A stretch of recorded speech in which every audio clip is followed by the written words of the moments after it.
on this one,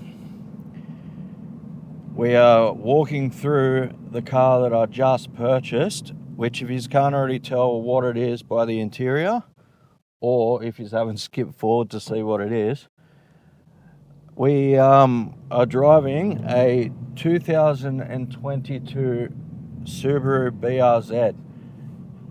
Now, whether or whatnot it's the STI or not, it has all the STI spoilers and lips and everything.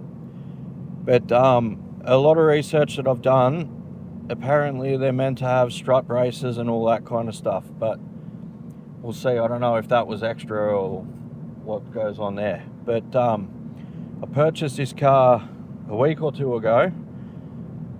And like I said before, it's a 2022 model. And it's got 38,000 Ks on it. Which, it's got a little bit of road noise and stuff in, which is pretty loud, but you got to expect it. It's really low to the ground and it actually handles really nicely. So I figured, instead of starting this video on the couch, why not do it while I'm driving the car?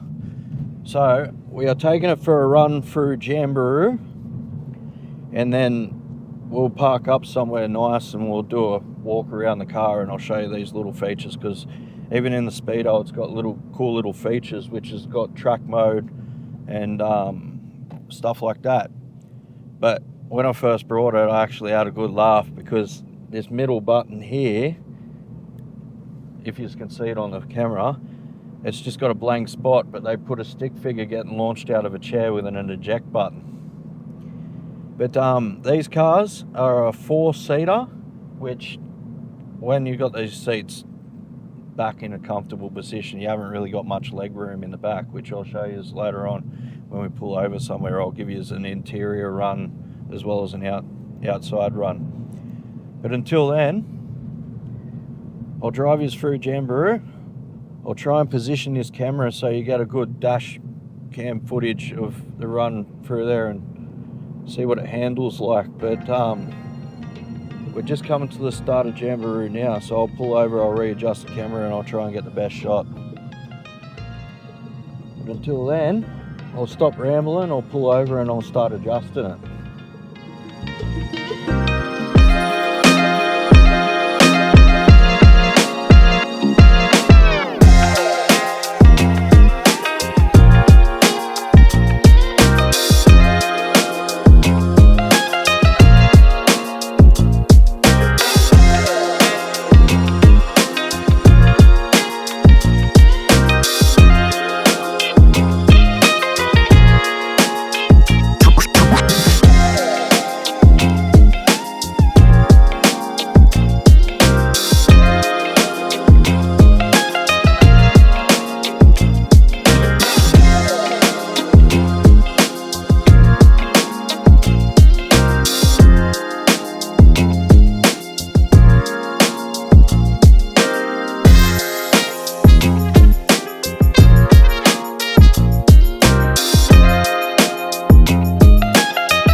Alright, now we've pulled over, we've done a couple of photos and videos around the car.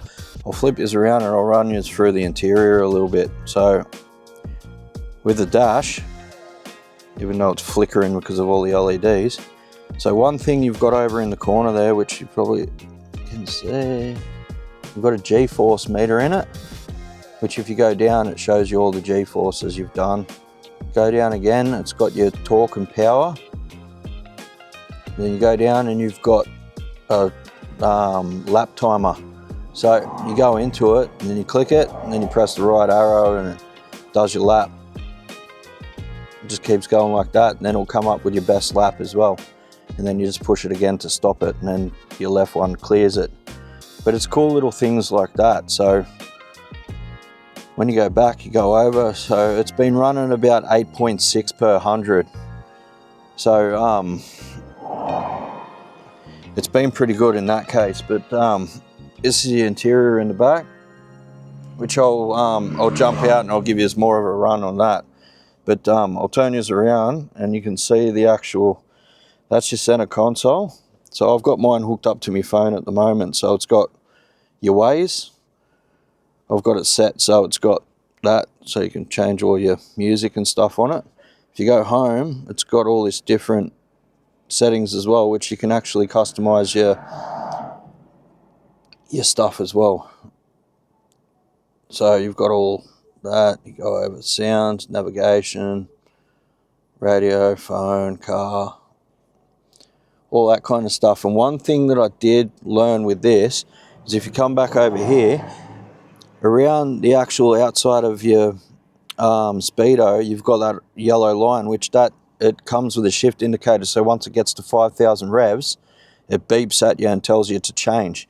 And then if you come down here, you've got the track mode, and that was the little eject button I was talking about. So I'll come back up here and I'll show you what it does. So if you hold the track mode, puts it into track mode, and it changes it to that, which these are like the little cool little features that you get in this car. But one thing that's a little bit annoying is your cup holders is all the way back here. So like your arm usually sits there, so you've got to reach back to grab it.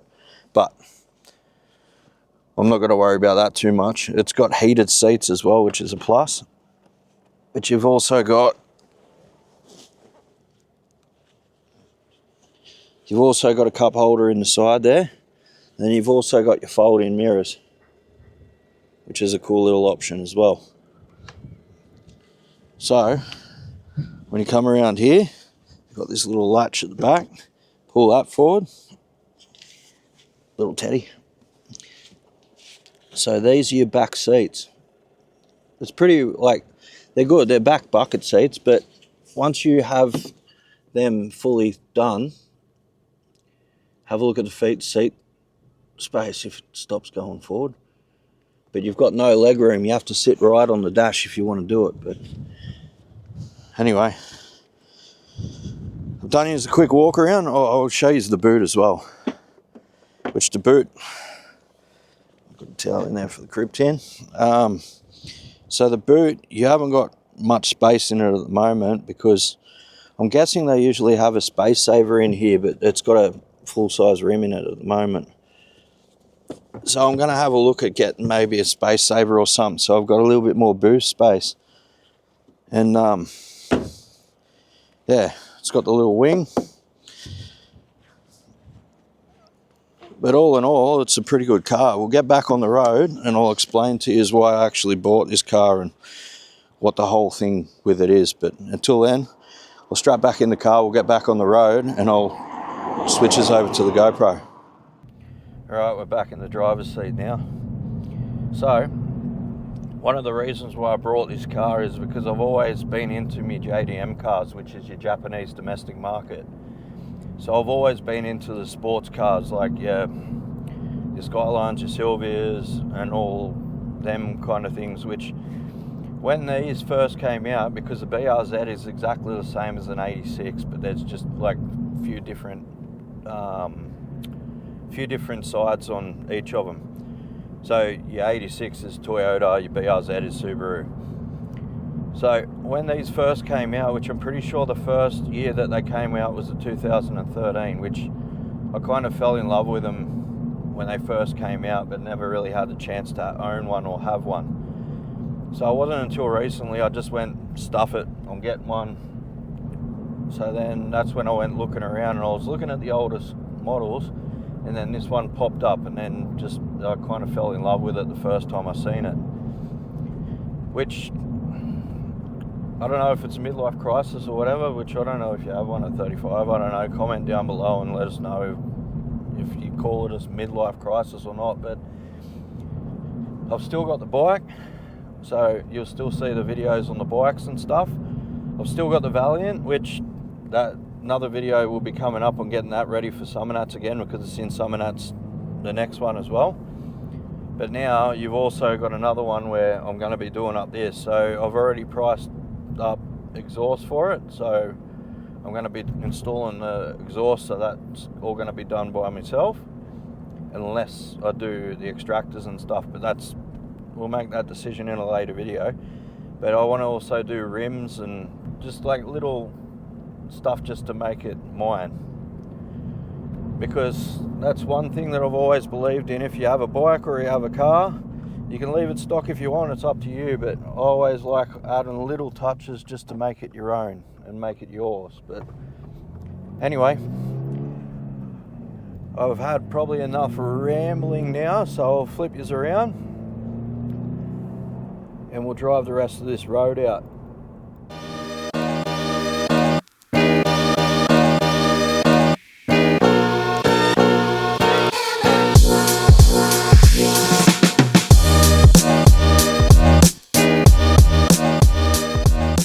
So after we were done at Jamberoo, I decided to go to Huntley Hill Climb for a sensible run up there so I could get some rolling shots of the car.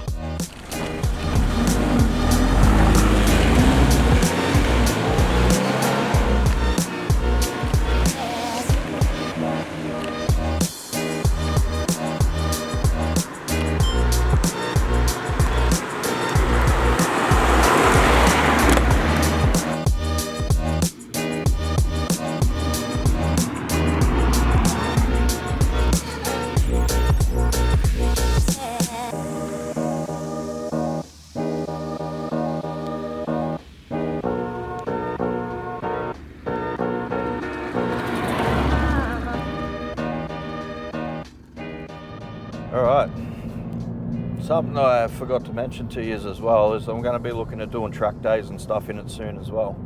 I'm not going to go the whole drifting side of stuff, it's just going to be an open track day where you get to drive around the track and actually have a decent go.